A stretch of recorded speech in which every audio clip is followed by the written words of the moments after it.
Tervist!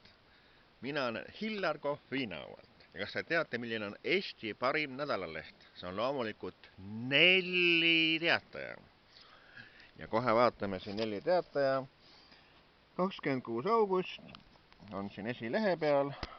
Villu Põldmaa võimas horoskoop, vastasseisud jätkuvad lehekülgedel 3 ja 6.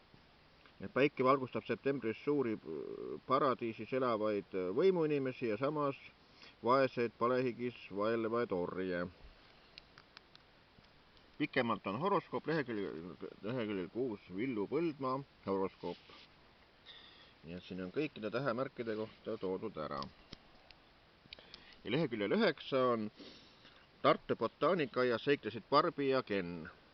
Barbi ja Ken on tuntud poplaul ning nüüd tegid sellest oma variandi ka Tiit Seiki Ainsalu ja neiu nimega Postiplika. Tiit Seiki on Kenni ja Postiplika Barbi rollis. Seda filmiti režissöör Eret Kuuse poolt Tartu botaanikaaias 13. augustil. Ja ka Hillar Kohv on selles videos. Nii et video saab valmis ühesõnaga septembrikuu alguspäevil kuskil.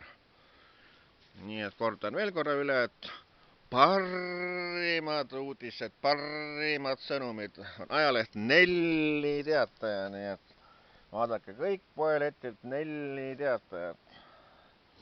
Et siin on palju igasuguseid uudiseid ja sõnumeid, nii et Hillar Kohv on igas numbris sees ja nii et tellige, ostke, minge poodi Nelli Teataja.